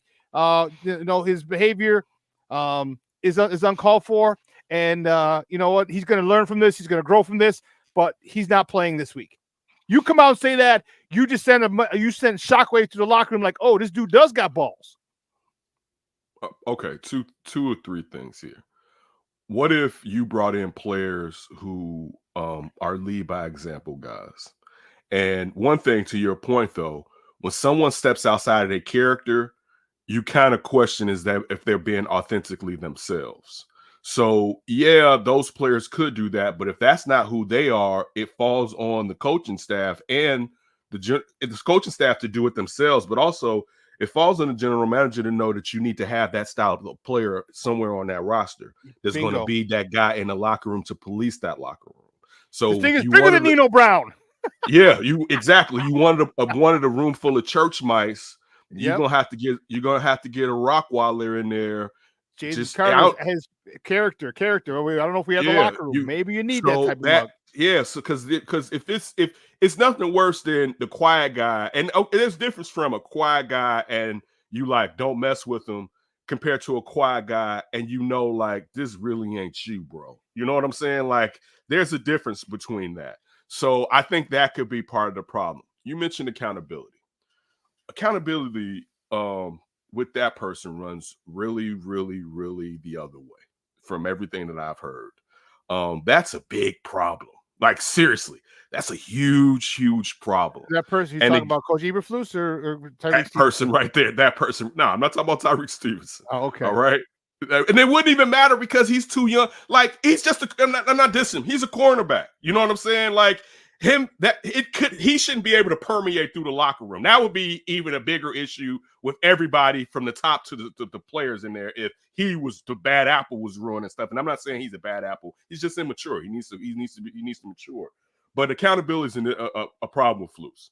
And it just gets back to the point of, I've always been a person to talk about the losing streak and not losing the team, but let's also add in a couple of factors into that. Everybody and their mama was playing for a check because one, the team was being ripped down, and you think about you brought DJ here. What's DJ gonna do? Because he was signed to 4 years when you got him. They gave him an extension. He had like 3 years on that bad boy, and it doesn't make sense for him to come to Chicago and start complaining. People are going to change on you, and you're a wide receiver, so people ready to flip on you anyway and call you a diva if you do something like that anyway. So to a degree, you couldn't really outward facing say something that would cost you your job or the ability to remain getting your check here in Chicago. Now you look at, you've brought in more people, and it's one of those things like you hear like Philadelphia 76ers players like Andre Iguodala talk about when he got traded from the 76ers and went to Denver, how they had like a training facility, a practice facility, and how it's the 76ers, how they was at like the college or whatever. Point being, why I'm bringing it up, you bring in more people that's looking around here like, wait, what y'all? Why y'all do that? Like with that, and from winning situations where this doesn't make as much sense. And now you've raised the expectation level of the players that's been here because of the amount of talent that you've added to this roster, and they're seeing you're not making it homogenous. You're not bringing all of this together properly. And look, these are pros. Like we talk about athletes like they're not intelligent at their craft. You know what I'm saying? Like we're all on the outside looking in like they're dumb as they know if the head we all know at your job if the person above you know what the fuck they talking about. Yeah. Right? If you've been there for it in a minute, you'd be like, man, you don't even know that the flux capacitor is supposed to be hooked up to the whatchamacallit. And so they know where it's just like, you know what, the rubber isn't necessarily meeting the road here. And it's to me, and again, I'm happy right now that I'm not like really talking because man, it was going me and Josh be texting, be like, boy, it really would have went left right here. Because dog, to be honest with you, and it wasn't something that you see me do a lot. It has to change. It's just the truth of the matter. It has to change. If you want what you really want, or we can be, I don't even want to make this a Chicago thing. We can be fanatics and just expect something different from already seeing what's taking place. Or we can be like, you know what? Let's move off of this. This would be different if you have like the amount of years that Lovey was here, even though I think Lovey had run his course with the amount of times of not making the playoffs. This would have been different with any coach who had shown us. Let's even look at what the Bulls when Scott Skiles was here. Scott Skiles, there's only amount, or Thibs, right? There's only amount of time that those coaches are going to burn the players out from being hard asses, right? But though we saw them change regimes or change the style, the mentality of a player. Right. We saw them change it from a losing mentality to a winning mentality. I haven't seen Flus do something to where he's built equity where I'm like, we need him outside of being a really good defensive coordinator. He's a pretty good defensive coordinator, but you can get a good defensive coordinator, particularly when he's head coaching the team. That it doesn't make sense, and it also impacts the offense because he's supposed to be making sure, being that he's the HC, the offense is doing what the fuck he thinks. Dog, he's a defensive coordinator. He doesn't know to run the fucking rock. Like, dog, this is fundamental football. I know I'm talking to you and I'm talking to everybody in the chat. This is fundamental football, and it's proven is what you can do. And every year since you've been the head coach, y'all have to find the run game. It makes no sense. And we're talking like maintaining you when you don't know to run the rock. Why'd you draft Roshan last year? Why'd you bring in Swift? You don't run just West Coast 24/7 where you're getting Swift in space and you're using that as an extended run play. You know you got to get him out there by the tackle and spread that D-line open to give him some space. He's not necessarily a between the tackles guy, but you know what you can get out of him and what you need to do. You know, dog, what was the purpose of having this rookie quarterback and being like, you know what we're going to do? We're going to force too much shit on him. Dog, why? Here's a spoonful. Here goes another. Here goes some more. Particularly when Keenan Allen was gone. You're in 11 all day long with the underside wide receiver. And I think one thing that we'll talk about when you're in 11 a lot, them wide receivers got to be blocking, baby. And you got DeAndre Carter out here with on a DB that's 6 feet, 6'1", and he all of maybe 5'9". Like, dog, if you don't put 2 effing tight ends in this bad boy real quick, like just dude, this is not kidding. The great X's and O philosophy. This is fundamental football that you're supposed to know to take care of what you got. You got all these gifts in the basket and you don't know how to start stacking them up. Like that's to where it's frustrating. So you're saying next year, and maybe next year is not as bad, but I had to wait 4 years for you maybe to get it right. I'm out. Like, you only got to burn me so many times, Shawn. All right? You only got to get so many chances to let me know. And it doesn't mean me and you can't be cool, cordial, or anything like that. I'm not that type of person. If you didn't hurt me, spill blood, steal from me, or hurt my family, we can be cordial. I can be like, what's up? And we can just keep it moving. But I don't have to make you an integral part of my future. And that's the thing with me where it's just like, dude, this isn't working. And now you've built up this roster and he hasn't shown enough for you to be like, I got to hold on to him because he's going to make me regret it. Dog, if he makes you regret it, so what? I will sit here and be like, I was with you. We was wrong. Guess what? He's a Super Bowl head coach. I was wrong. I have no problem with admitting when I'm wrong at times. I think that's the problem with people in general. None of us can be right all the damn time. Let go. Let go, release. You're not going to be right. Dog, this dude right now, and maybe he'll get another chance. He's going to go somewhere and be a hella defensive coordinator. I'll tell you that right now. And he's probably going to get another chance to be a head coach because somebody that he's DCing for is probably going to get fired. And him already having the opportunity to be a head coach, they're going to promote him. That's also a problem with Ryan Poles in this roster. There's no reason that Ryan Poles should not have hired someone who had head coaching experience in the past and brought them in just in case this shit wasn't going right. That's just the truth of the matter. Like that, there's too much water under the bridge to act like, man, I don't want to do that too. No, you need to cover your ass, all right? Because this dude has let you know, So he's done it on the sides, on the offensive and defense. He brought Washington in. All right, we have a former defensive coordinator. He's brought Thomas Brown in. I know. I said, but he's done that on the side, on either side of the ball. With Washington as defensive coordinator and Thomas Brown as the offensive coordinator in case Shane Waldron wants to leave. So I see your point. But the biggest thing I mean if case during this, okay, this is what I'm saying. Let's just say, and again, I don't think the crisis button will be hit, but what happened if during the season was going left and you had to replace Flus? You had nobody with head coaching experience that they brought in is what I'm saying. I'm not talking about the coordinators. I'm saying in case the only thing that remained from the beginning of this regime on the coaching staff has basically been Flus. Simo, the DB coach, and the wide receiver coach. But it's basically been him.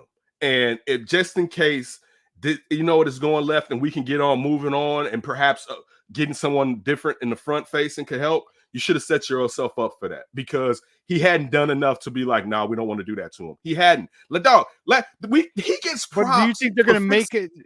You think they're going to make a change in the middle of the season? No, they can't. They don't have anybody. They don't have anybody that will. This is what I'm saying. I'm not saying it was going to happen. You should have had a contingency plan in effect. You don't think Washington's going to be that dude? I don't. I wouldn't. He has no head coaching experience. I think this is the problem. You know what? I think we're kind of talking around each other. The excuse on why you wouldn't do it is because they don't have HC experience, and that's what I think. I'm interested in what Washington can do as a DC. Not saying in the future he can't be a head coach. I don't know, but the thing is now your excuse will be, well, we didn't have anybody that kind of knew X, Y, and Z.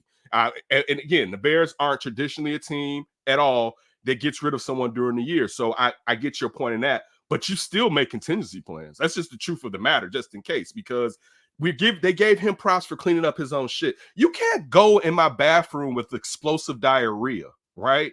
And it gets all over the place. And then you clean it up and you like, man, ain't I special? No, you exploded all over you were disrespectful, actually, because you should have did that someplace else, right? Like, because it's still there. Like, it's clean, but like it's still there. Like, that's just, again. That's why you go into the dominant or the jewel yes. of the any place, but yes, you go there. But you went to in my house knowing how your guts was moving and what was going to happen. You lived on this planet enough to know that was going to be messy, and you still brought it here. So I'm not going to give you props for fixing what you did. I'm not like, no, I'm not going to pay you to fix my car. You don't do it right, and I keep taking it back to you, and then on the 5th time, you actually get it right. So then I'm supposed to be like, man, he's a great mechanic. No, he's not a great mechanic. I'm letting him experiment with my shit. So like, that's where it's just like, I haven't seen it. And I haven't seen it one, and this is why I've been telling you I didn't want to talk Bears, because I've been really happy lately. I've been really happy, man. Like, I have been really happy. But also, Shawn, just from really now getting more people telling me it ain't going right, bro. Like, it's not going right, because it's affecting the offense too. Because think about it. Think of what they stole or what they snatched from Caleb. They snatched from Caleb his first big time comeback win. Yep. And after having a bad game. Yes. After having a bad game, which is those are the things that great quarterbacks do. You play shit for 3.5 quarters. Yep. And your team keeps you in there, your defense keeps you in there, and they give you a chance. And what do they say? Even what did Caleb say? Hey, there are going to be times when we're going to need you to be special. Well, here's one of those times. The defense kept him in, was it 4 field goals, 3 field goals, 4 field goals they held him to, and he was able to come at 4 because it was 12. 4 field goals.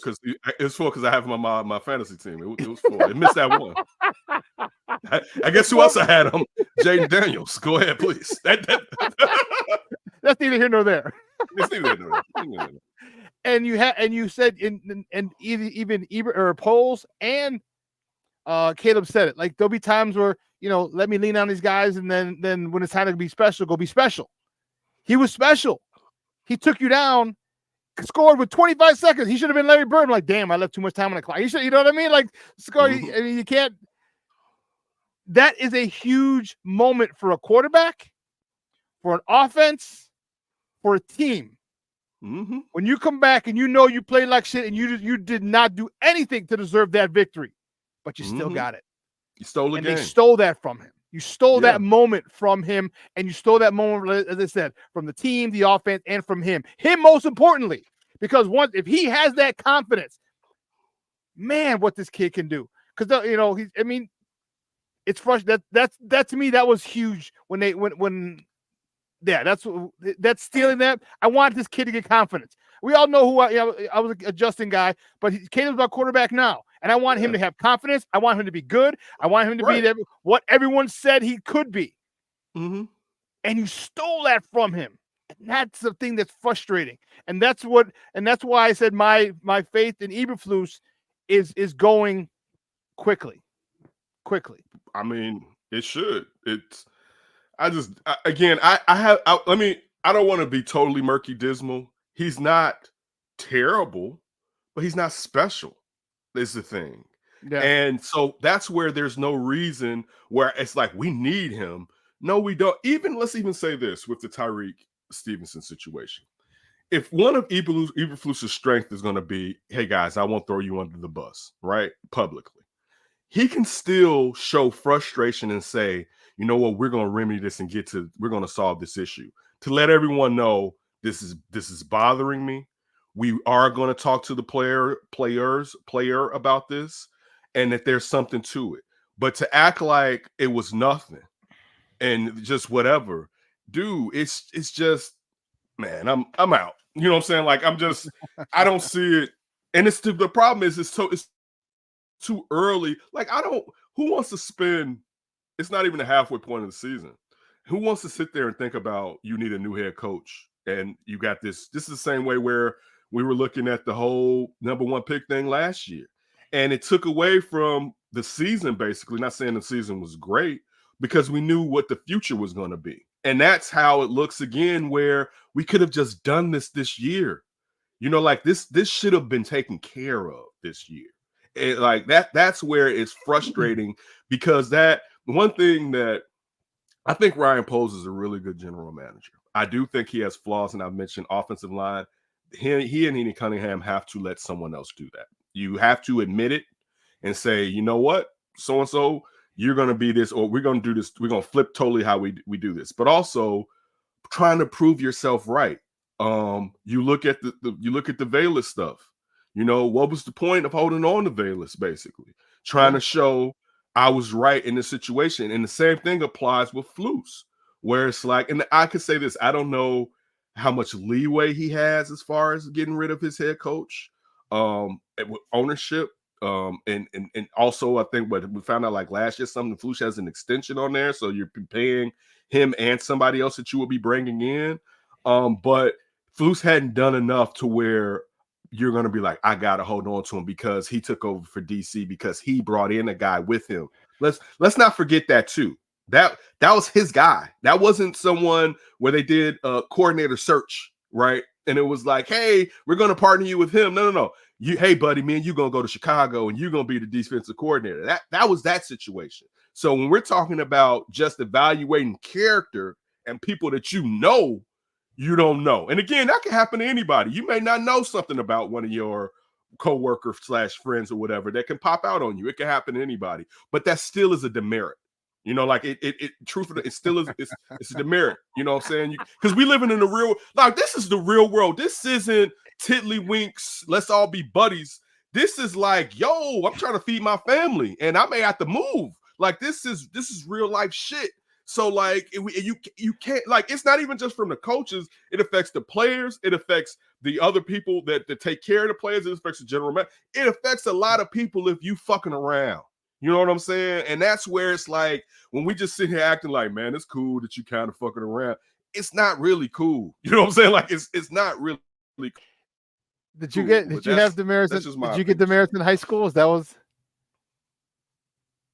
Because you mentioned demerits. I haven't heard demerits since high school. I believe we had to. So at some point, I had to have gotten them. I know it popped into my head. It just popped into my head. That's funny because I was thinking like, oh, you're gonna get. You have to come up with different things when you spitting. Right, and it's funny because it reminded me of, oh man, teachers threaten you. You're gonna get the demerit. I'm like, all right. No, sorry. All right, I'll stop acting a fool. A demerit. Right. So how do you feel about the rumors, bro? How do you feel about the rumors? OG Ben Johnson. Rumors had it from Albert Breer. He told Cap and Jay Hood that that was the job he wanted, Albert Breer told those guys, ESPN, that the Chicago job was the one he wanted. And remember, I was saying, man, I hope they get rid of Ben Johnson. Don't tease me. So okay, anybody that's followed me for the last few years, you know that I've always questioned Jared Goff. And Jared Goff, I'm going to apologize to you. This is definitely some of you. But my question has always been, I want to see Jared Goff when Ben Johnson is gone. I think Jared Goff will still be a pretty good quarterback when Ben Johnson goes on to become a head coach. There's no doubt, and I've been on this. I've been Ben Johnson, Josh was Bobby Slowick. It was no doubt Ben Johnson should have been the head coach here. The only question would be the same issue that you had with Flus. I don't know if being a coordinator, can you go from being a head coach? But I was willing, when you look at what Ben Johnson's been able to do to give him that opportunity. You were bringing in a rookie quarterback who seems like, who has a great mind and wants to learn. You know what I'm saying? Like, so bringing in someone who could feed that mind made a lot of sense. I would do it. Only problem is now you got to go through everyone learning when you could have done this last year. So like that, I don't like, I really wonder again with that. My question is how did he want it, but did he decide after how they lost in the playoffs? Because I felt like how Detroit lost made Ben Johnson was a big reason. Reason he returned. He came back because it was like we too close to finishing this. So let's do this and then I can go. Plus also Ben Johnson is coached so well, he can pick his spot. So if I don't like a spot, I don't have to pop out this year because somebody's gonna come for me regardless. Yeah, I can wait. He's that he doesn't have to be hot, because some guys are hot and they know they're not who they really are supposed to be. And some guys are hot and they are that person and they jump. But he knows who he is and what he can do. So that, because to me, it made perfect. One, you would have hurt the Lions, right? Big time. You also know what their scheme is like. Even if they brought in another OC, they probably wouldn't just dramatically, totally rip off the whole scheme, right? Particularly, they could, but still, some aspects will remain. You would know. It may have different verbiage, but some aspect would remain of what they were running, right? So it would have benefited you to hinder the Lions by going after. That's who I wanted. So you preach to the choir when you're saying that. It just made too much sense. If you're telling me I got the number 1 pick, he's going to be a quarterback, my head coach has bungled, and then he straightened the ship that he fucked up. Dog, you put a hole in this. So you hit an iceberg, and the bitch went halfway down. Luckily, you patched the hole up before it dropped to the bottom of the sea. But I'm gonna be like, man, you the guy. No, I'm gonna be like, this mug hits icebergs. So it made more sense just to go ahead. Piece of ice. Don't hit it. That thing, I left. It made more sense, though. So that what happens moving forward then? If you do get, and guys, we're joined by Ken Davis, the host of the Undercenter podcast, Talking Bears Football with your guy, the SuperBack here on Shawn and Maya in the morning on Sports Zone Chicago. So what do you do if you decide to let go of Flus, okay, and you bring Ben Johnson here? What about the coaching staff? Because the defense is nice. Waldron's gone. Waldron's gone, of course. But you don't have to get rid of Eric Washington. I don't think it has to be the clear out the house. If you feel that Washington has implemented enough of himself on the defensive side and has his finger on his defense, leave him there. Because you're not. We opened up with you're going to stay in a 4-3 anyway. Yeah. So I don't think when we're saying this, because I see a lot of people I'm not saying get rid of Washington by any means. If you have a nice coordinator or a guy that seems like he can be a nice coordinator, keep him. We don't have to search for him or whatever. Particularly as long as him and the head coach can see eye to eye. Now that could be an issue, and I'm not saying they can't, but if they can see eye to eye and work with one another, no, Washington can remain here. But you already see offensively, this Shane Waldron thing isn't clicking the way it's supposed to click. Let's be honest with it. It's not clicking. Now look, this last game with the Commanders, you got to put a lot of Caleb being off. You know what I'm saying? I'm not gonna just be like, where the quarterback is missing people and it's the coordinator's fault automatically, and he's just missing people. I'm not gonna do that. That wouldn't be fair. I would be dishonest if I sat here and did that. But it still doesn't seem to be what we think. But also it could be where this is still a young quarterback. But also, dog, there's not enough time to throw the damn rock. You bring in another guy that can't block nobody for a guy who we've been waiting on Braxton Jones to take another step. Dog, I have been one of the presidents of the Tevin Jenkins fan clubs. I have stood on and stomped for Tevin. I don't think they can have 3 to 4 open spots on the O-line after this year. But if they didn't want to sign him, or if they can't come to grips on decent money, I get it. It's just at some point, regardless of dog. Yeah, that right. But even if I like this player, I have to understand if he's not living up to his potential, and or if they, like you said, availability is the key. You know what I'm saying? So I can admit I'm wrong. I thought this player was going to end up being this. I hoped that they could be healthy. That's still been an issue, but there's not enough time to throw the ball, and no quarterback that has played for the Bears the last since maybe 2019 when they shuffled the line and got those 6 wins at the end of the year, has been able to end the upright.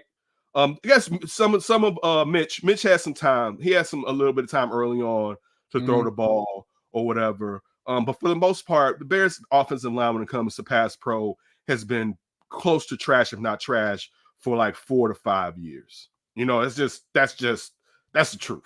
It hasn't been good. And that's what another reason that angers me that they haven't been running. They started running the ball a few weeks ago, but they hadn't been running the ball when you're bad in pass pro. It's like, but it's some teams that are bad at both. You know what I'm saying? It's like we just fucked. You know what I'm saying?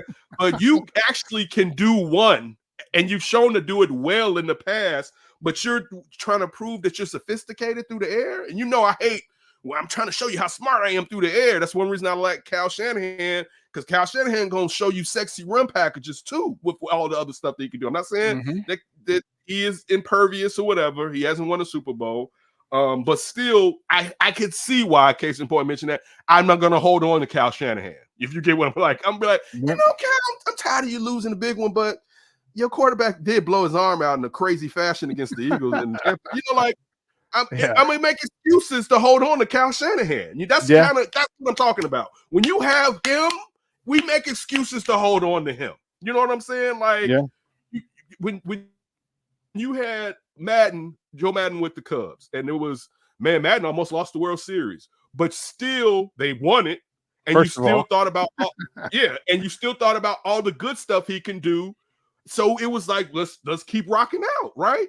He hasn't done something where I'm like, yo, but Shuddy did this. Like that, he hasn't done something. So for me, again, and I hope the next time I come on, this isn't, the majority of the conversation, because I don't even know if this is a good discussion, because it's not going to happen. And it's just doing this week after week after week it's not the vibe that I want to present when someone asks me to join their show, but it's just frustrating. And it aggravates me, because this roster's too good when it comes to running and defense for them not to do both. They defend well, but not to what helps a defense: time on the clock, possession time, them off the field, running the rock, also setting up play action and everything else, and also wearing down the opposing team's defense because you rocking their shit, getting off the ball and imposing and whooping on their ass.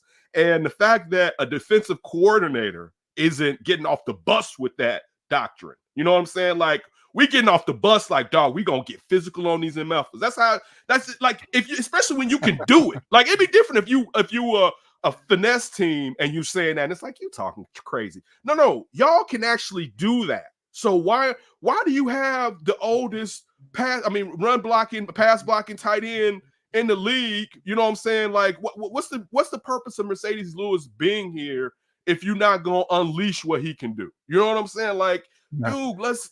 So that to me is where it's like, you know what? This dude does not learn from his lessons. Like, that's the real thing. Like, this guy is not learning from the mistakes he's done in the past, and he still believes that he can win by still committing the same mistakes, which, again, we know is the definition of insanity. All right, to expect something different doing the exact same thing. So for me, but what about I'm out. I'm a little annoyed with Shane because he's made me look bad. All right, because he was remember I kept saying he made all of us. He made all of us. He made all of us look best bad. acquisition this offseason. But he adapted. He adapted, and I'm not ready to throw him out yet. You did just have 2 games where you scored 35 touchdowns, 35 points, 5 offensive touchdowns, 2 consecutive weeks. And I understand it wasn't against top tier defenses, but it was against NFL teams. And I think, I'll give him one pass with the side eye. Like, okay, maybe he had a bad week. All right, and if they get back on track, I'll be happy, because I like what he's done with Caleb. To me, dude, tell me that Cole Kmet touchdown wasn't something that got you, dude. I got a chubby off of that one. I'm like, screen left, fake screen right, down the middle, and then Cole Kmet trucked the dude. And dude, I got so excited. I'm like, this is what I want to see. Is like, I was so fired up. So so he gained some length on his leash. All right, because so I want to see how he responds this week. Yeah, we have to give him this. He's gonna get the season regardless. Shane Waldron. I was a person that was cool with them hiring him. He was a guy that had done the job before.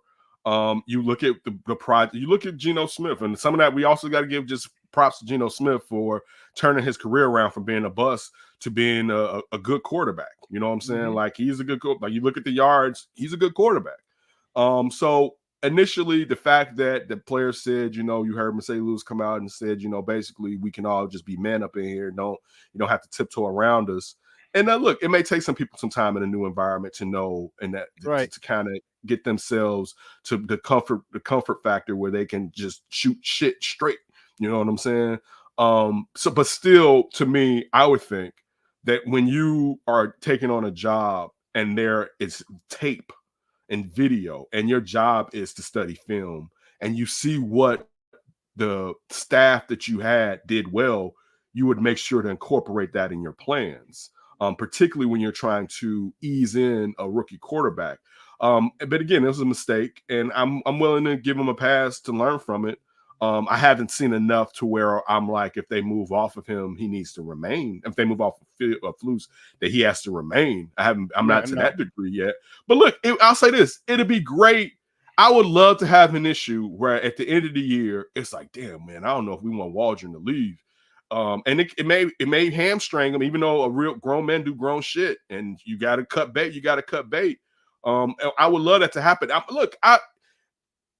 I'm fine if this team plays well enough to where they have a winning record at the end of the year, and it'll be hard to get rid of them. I still think they should be honest with themselves and say, all right, this may be the person to take us from A to B, but we may need somebody to take us from B to C. And that's just, I think anybody in a competitive environment in sports or anything, you always have to ask yourself that. That there's the saying in corporate America, if you're not in the meeting, you're on the menu.